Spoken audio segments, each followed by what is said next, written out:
کربلا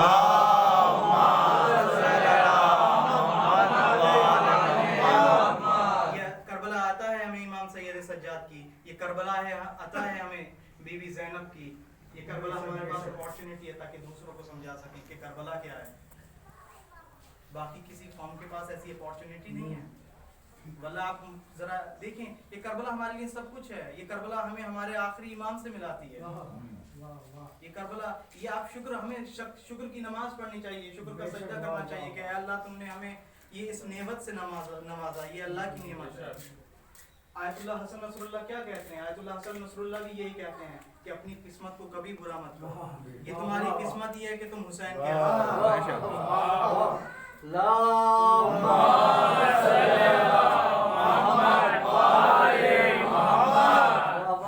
یہی ریزن ہے، یہی وجہ ہے کہ آج 21 سینچری میں ہم ہیں، 21ویں صدی میں ہم ہیں، اور عزاداری اس طرح سے پھیل رہی ہے. امام کا نام اس طرح سے پھیل رہا ہے. امام کا نام کیسے پھیل رہا ہے؟ امام کا نام معرفت سے پھیل رہا ہے. معرفت سے امام کا نام آگے بڑھ رہا ہے. معرفت سے کیسے آگے بڑھ رہا ہے؟ ذرا غور کریں. جب ایران میں ریولوشن آیا تو ویسٹ کی کافی آوازیں اٹھنے لگیں کہ یہ کیسی قوم ہے، یہ کیسے لوگ ہیں، یہ کیسا مذہب ہے جو ہر وقت روتا رہتا ہے، جس کی ہر وقت گریا کی آوازیں بلند ہوتی رہتی ہیں. تو آیت اللہ خمینی نے ایک بہت ہی آؤٹ اسٹینڈنگ جواب دیا، بہت اچھے سے سمجھایا کہ آج دنیا ہمارے رونے کو، آج ہماری دنیا ہماری قوم کو عجیب کہہ رہی ہے کہ ہم روتے بہت ہیں، مگر ہم کیا کریں کہ ہم نے انہی آنسوؤں کے ذریعے طاغوت کو اپنے ملک سے نکال باہر کیا. اگر ان آنسوؤں کی قیمت جاننی ہے تو آیت اللہ سیستانی سے جاننی ہے کہ جن کے ایک حکم نے کہ اب ہر عراقی پر جہاد واجب کفائی ہے، داعش کی کمر توڑ دی. اگر ان آنسوؤں کی قیمت جاننی ہے تو لبنان میں حزب اللہ سے جاننی ہے کہ ان آنسوؤں کی کیا قیمت ہے. ان آنسوؤں کی قیمت اگر آپ کو جاننی ہے تو پیلسٹین سے جاننی ہے کہ جیسے ہمارے ہاں بھی ہوتا ہے، ہمارے نوجوان سر پر ہیڈ بینڈ باندھتے ہیں لبیک یا حسین اور روتے ہیں عاشورے کے دن. فلسطین بھی پر بھی بہت ظلم ہو رہا ہے. انہوں نے بھی لبنان سے کہا کہ یہ جو تمہارے پاس حسین ہے، یہ جو تمہارے پاس گریا ہے، یہ ہمیں بھی دو، کیونکہ ہمیں بھی ظالم سے مقابلہ کرنا ہے. تو اگر ان آنسوؤں کی قیمت جاننی ہے تو فلسطین سے جانیے. ان آنسوؤں کی اگر قیمت جاننی ہے تو شہید قاسم سلیمانی سے جانیے کہ جو کربلا میں بھی موجود، جو عراق میں بھی موجود تھے، جو لبنان میں بھی موجود تھے، جو فلسطین بھی گئے اور کیوبا میں بھی ظلم و نفاق کو مٹا کے آئے.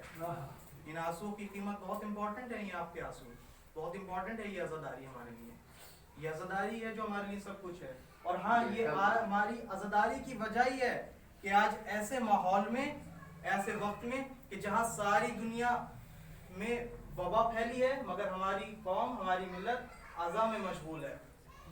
میں آپ کو سچ بتا دوں کہ یہ عزاداری ہے کہ جو بڑی سی بڑی وبا کو دور کرتی ہے.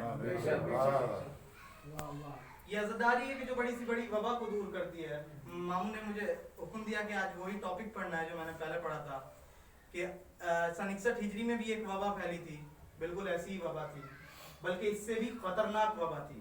وہ ایک ایسی وبا تھی کہ جو صرف جسمانی یعنی فزیکلی نقصان نہیں دیتی تھی بلکہ اسپریچولی یعنی روحانی بھی بہت نقصان دیتی تھی. آپ خود اندازہ لگائیں کتنی خطرناک وبا تھی. وہ وبا اتنی خطرناک تھی کہ اگر کسی انسان کو، کسی شخص کو یہ وبا ہو جائے تو وہ آخرت سے سودا کر لیتا تھا، دنیا کے لیے آخرت سے سودا کر لیتا تھا. آپ اندازہ لگائیں یہ کتنی خطرناک وبا تھی کہ وہ آدمی اپنی آخرت سے ہی سودا کر لے رہا ہے. اچھا، اگر وبا ہے، کوئی بیماری ہے تو ضرور اس بیماری کے لیے کچھ نہ کچھ سمٹمز رہتے ہیں تاکہ اس بیماری کو پہچانا جائے.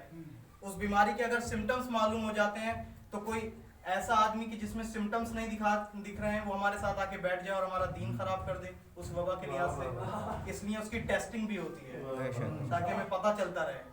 اس کی ٹیسٹنگ بھی ہوتی ہے. اب جب ٹیسٹنگ ہو جاتی ہے تو ہمیں اس نتیجے پہ پہنچ جاتے ہیں کہ ہم اس وبا سے کیسے بچیں. تو ہمارے پاس اس وبا سے بچنے کے پریکاشنز بھی آ جاتے ہیں کہ اس وبا سے بچا کیسے جائے.